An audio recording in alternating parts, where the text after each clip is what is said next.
another group, and we kind of stole theirs. So. Right. So the design brief, so it's not an original idea. We just scrolled through all of the instructions, and this one looked really cool, so we put this. And yeah, so.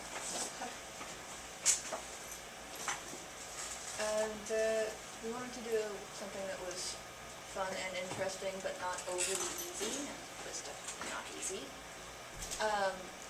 And so it didn't work as intended at first, so that was a bit tricky, and we also had to make it unique. And so that's Jack's thing. He edited the program to make it work and also to change the speed at the end, so we made it unique.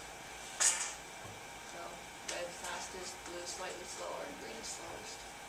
Like when the factory picks every element on the whatever it's spinning, I show a color to it, and the color I showed it can determine the speed this thing spins.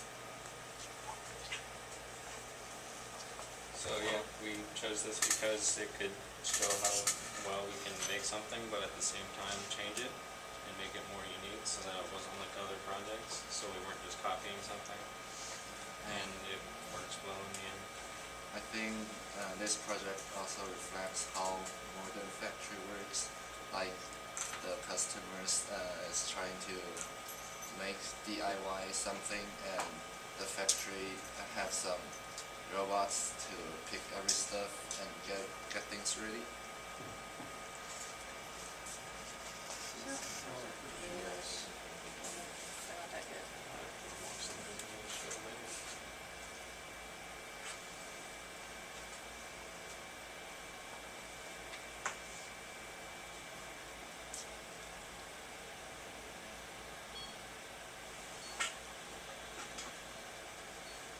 It was like we had trouble. Oh, that was the So we had to reset it first.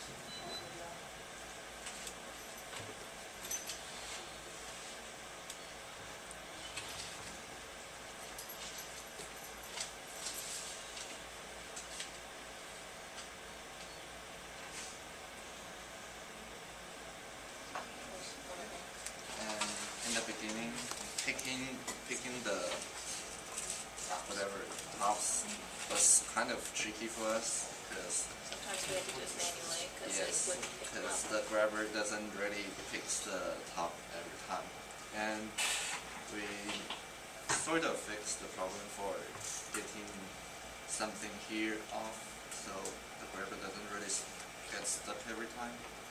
And we set a time, like when the grabber grabs it, it doesn't immediately lift it up. Instead of like wait for half a second and then lift it up. So it grabs more accurately or hold it more firmly. So we built the robot to the specifications of the instructions, and we kind of edited the tops a bit so they were more unique.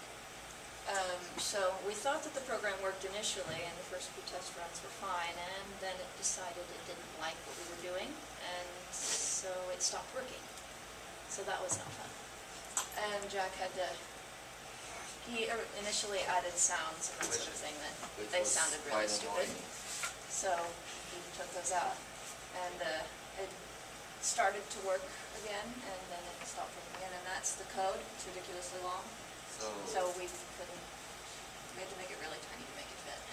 This part is kind of like set everything very reset stuff, which the factory moves to the initial place, and the grabber and the spinner turn to the right side, and then this part is like it grabs the topping according in order according to the colors the colors I showed it, and this part is basically when things are ready, spins and release it.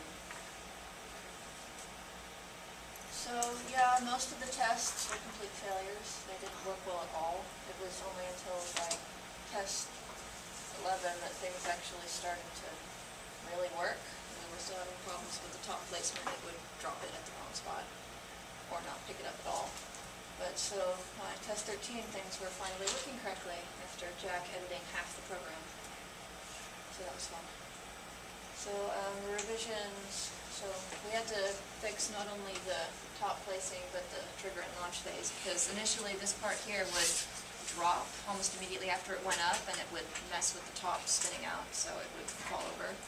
Then there's a part in here that would release the actual top that wouldn't work. It would get stuck, or it just wouldn't release. So we had to do that manually for a while. So we started doing that manually just to try to fix the top initially, but after Jack edited half the program, it finally started working.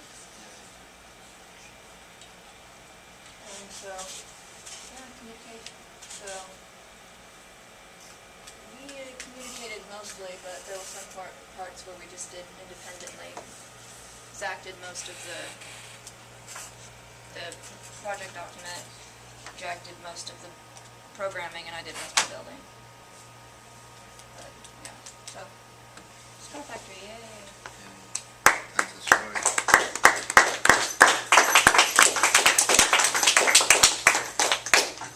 Cool. It's time to reset everything to see if it's at the right place, and let me show the colors and go.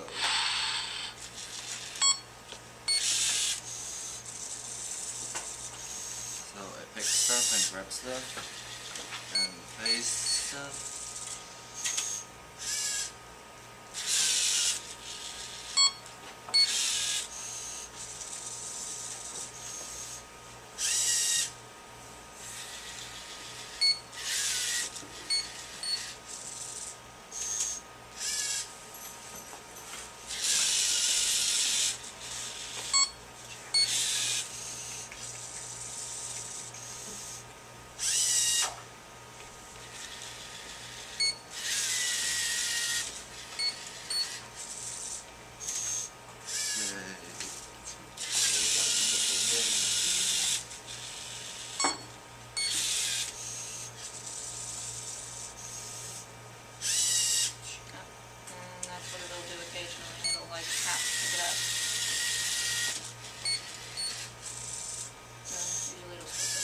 Still works.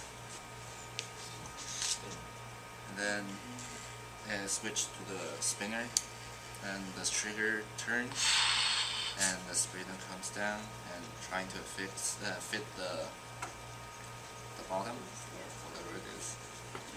And then After a bit, Jack will I show the color. So and it dictates how to spin.